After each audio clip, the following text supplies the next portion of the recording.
Саламатсыңарбы, кымбаттуу окуучулар. Кыргыз адаятынан кезектеги онлайн сабагыбызды баштайбыз. Сабагыбыздын алдында белгилүү америкалык жазуучу Рэй Дуглас Брэдберинин китепти өрттөп жибергенден да чоң кылмыш бар. Ал китепти окубай коюу деген сөз менен ачкым келип жатат. Келгиле, китеп окуп, ага аяр мамиле жасап, аң сезимибизди байталы. Анда эмесе бүгүнкү сабагыбызды баштайбыз. Бүгүнкү сабагыбыздын темасы кыргыз поэзиясында талантты таш жарган акын Алыкул Осмоновдун Толуай сынчы поэмасы. Балдар, бүгүнкү сабактын максатына сабакты көрүп, берилген тапшырмаларды өз убагында аткарып, кайтарым байланыш түзсөңөр, сөзсүз жетесиңер деген ишеничтемин. Алыкул Осмонов Толуай сынчы поэмасы. Замана кандай кары, кандай керең, закымдап учкан сайын түбү терең, ошондой унутулган бир күндөрдө Кыргыздан Толуай сынчы өткөн экен. Бул чындык тээ илгери Азиз падышанын тушунда болгон. Азиз хан Кыргыз үчүн Кытайдан доо алам деп чабуулга аттанууну ойлойт. Ырчыларды сайратып, калкына мындай жар чакыртат. Жылкымдан кийин тулпар тапса, каалаганын берем. Эгер жаңылса, анда эки көзүн ойдуруп салам. Азиз хандын амиринен коркуп, элден бир да сынчы чыкпайт. Ушундан бир аз күн өтүп, Азиз хан уучулуктан жолу болбой келе жатса, качанкы куурап калган башты кармап, күңгүрөнүп бирдеме айтып, алыста бир укмуштуу чал олтурат. Баргын деп жан жөкөрлөрүн жиберет. Жигиттер салам айтса, алиге албайт. Сенин тулпардыгыңды ким билет? Менин сынчылыгымды ким билет? Ушинтип сүйлөр менен жигиттер Толуай сынчыны хандын ордосуна алып келишет. Эртеси Азиз падыша Толуай чалдын астынан эсеп жеткис жылкы айдатып, ичинен тулпар табасың дейт. Бир күн кечке мечендеген жибек жалаттар, буулуккан азоо күлүк буудандар, асемдүү, келишимдүү жылкылар бир-бирден шаани менен өткөрүлдү. Бирок сынчы аларды карап да койбойт. Азиз хан буйрук берип, шаардагы баарынын атын сынчынын элегинен өткөртөт. Сынчы былк этпейт. Хан буга таң калды. Дагы өтпөгөн ат барбы? Дегенде баары бир добуштан Кармыш кулдун аты калды дешти.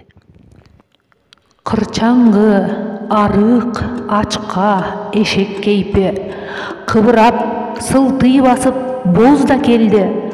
Кубанып, Толуай ыргып, тура калып, Ханым, мына тулпар деп кыйкырып жиберди.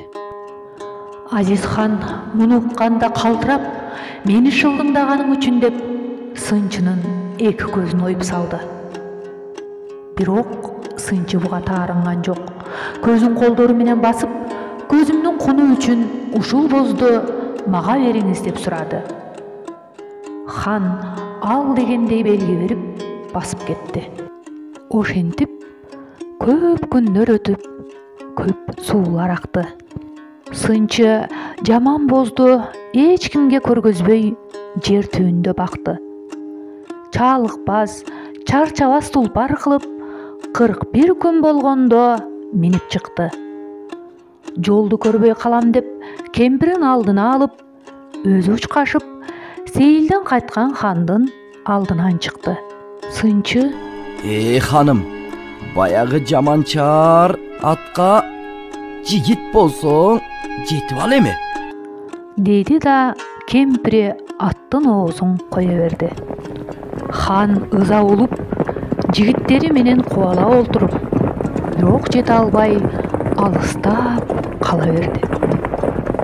Толубай менен кемпири жүрүп олтуруп, бир күндүк жерге келгенде алда кайдан бир аттын дөөртү угулат. Кандай ат экен? Деп Толубай кемпиринен сураганда, кемпири чоң күрөң боз экендигин айтат. Сынчы: "Билем аны, туягы жука, таштакка бур" деди. Айткандай эле чоң күрөң бир аз эпкиндеп келип, анан ташыркап баспай калат. Эртеси түш ченде жер силкинткен үнү болду. Кемпири "Жерде кашка" деп сынчы сураганча жооп берди. "Жерде кашка 2,5 асый жашта. Күнгө сал, анын мээси жука" деди.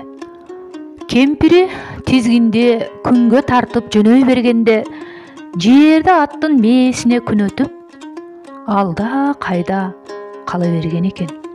3-чү күнү таң сүрүлгөндө эң сүрдүү табыш чыкты.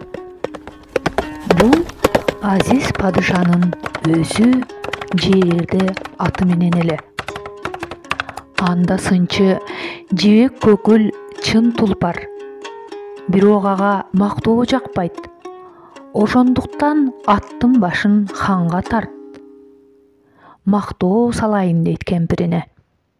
Ой жаныбарым-ай, сендей да тулпар туулат экен Сыныңды кара, сымбаттуу көрүнгөнүңдү кара.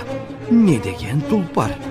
Бали, жарыктыктын чуркаганын-ай. Дегенде ат жер чапчылап баса албай калды. Сынчы ата Азиз ханга карап: "Ханым, эч жеринен айыбы жок тулпар таап бер дегениңди эки кылбай таап бергенимди билбедиң. Тулпар кадыры менен сынчы кадырын билмек кайда?" деп аттын оозун кое берген экен. Акыры анын чаар тулпары жерди бүт айланып, анан кыр ашып, бир деңизге түшүп өлгөн дешет.